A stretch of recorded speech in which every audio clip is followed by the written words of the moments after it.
California Governor Gavin Newsom, D., has prevailed in the state's recall election, projections show, securing a victory in the biggest fight of his political career thus far and protecting the Democratic Party from a perilous ripple effect.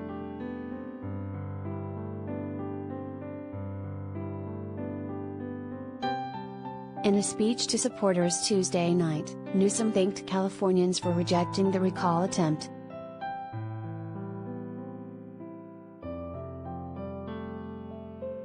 "I want to focus on what we said yes to as a state," Newsom said of the election's results.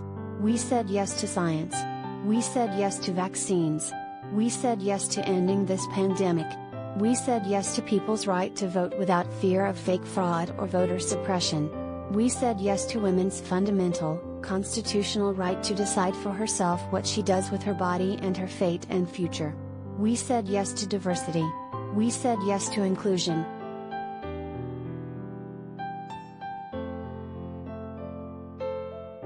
Polling in the final weeks leading up to the September 14 election suggested that the Republican-led effort to recall him would fail, thanks largely to a surge in enthusiasm from Democratic voters.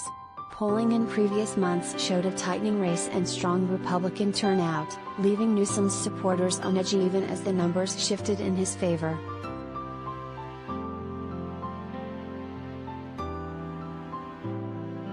The ballot tasked voters two questions: do you want to recall Newsom? And, if he is recalled, who among the 40-plus other candidates should replace him? It seemed simple enough, but the arrangement carried the possibility of a competing candidate with a small amount of support becoming California's new governor.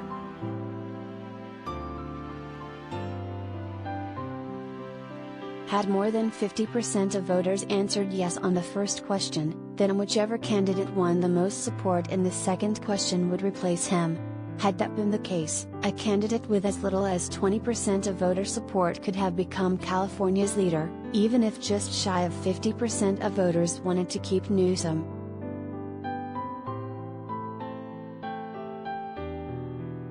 His most formidable opponent was Larry Elder, a conservative radio host who supports former President Donald Trump, denies humanity's role in climate change, believes abortion is murder, wants to end all COVID-19 public health mandates and is under police investigation over domestic violence allegations by his ex-fiancée.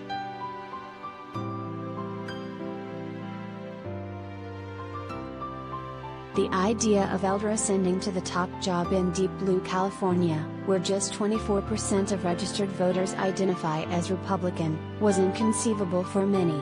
But Elder staked a claim in the state's red pockets, burying reality TV star Caitlyn Jenner, moderate Republican Kevin Faulconer, businessman John Cox and others in polls leading up to the election.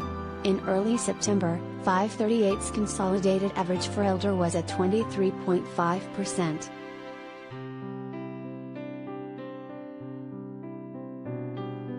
Elder acknowledged his loss Tuesday night, urging a crowd of his supporters to be gracious in defeat.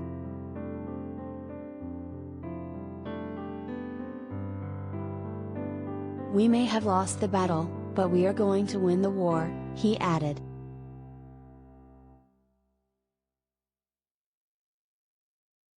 Faulconer hinted at future plans to challenge Newsom, saying in a speech to supporters Tuesday night, "Tonight was round one. There is more to come."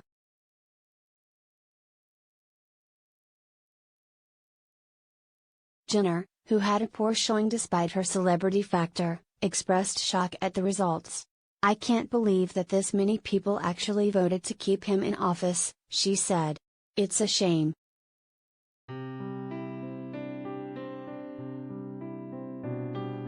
Newsom losing to a Republican could have had major implications beyond California. Though Democrats in the state's legislature have a veto-proof majority, limiting the power of a Republican governor when it comes to state laws, one could have influence over the makeup of the U.S. Senate.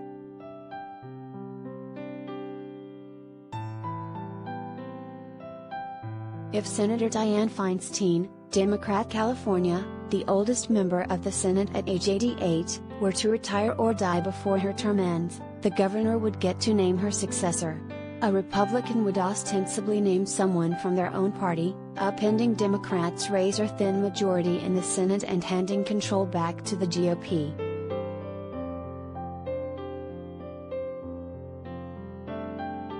A successful recall of Newsom could also spark similar efforts in the 18 other states that allow recalls of public officials, although the bar for getting a recall on the ballot is much higher in most other states. In California, recall supporters need to collect signatures from 12% of the number of voters in the last election for governor, which comes out to just shy of 1.5 million people for this race. Most other states that allow recalls require roughly double that percentage.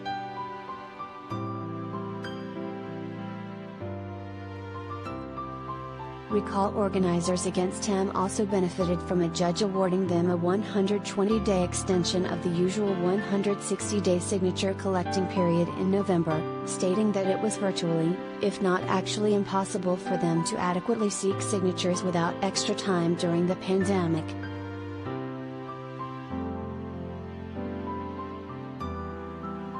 That extra time allowed Newsom's opponents to capitalize on a weak period for the governor. Newsom was suffering from a major dip in his popularity as frustrations around pandemic-related school and business closures mounted, giving fuel to the recall movement.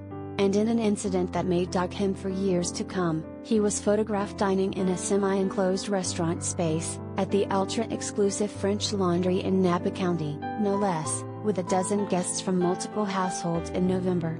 Newsom apologized, saying the outing violated the spirit of his own COVID-19 safety rules.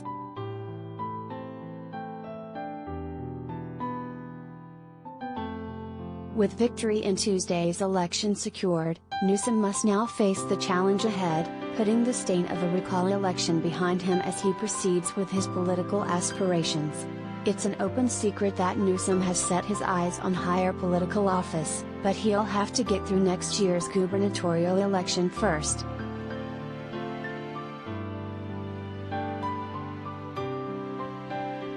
Do you have information you want to share with HuffPost? Here's how.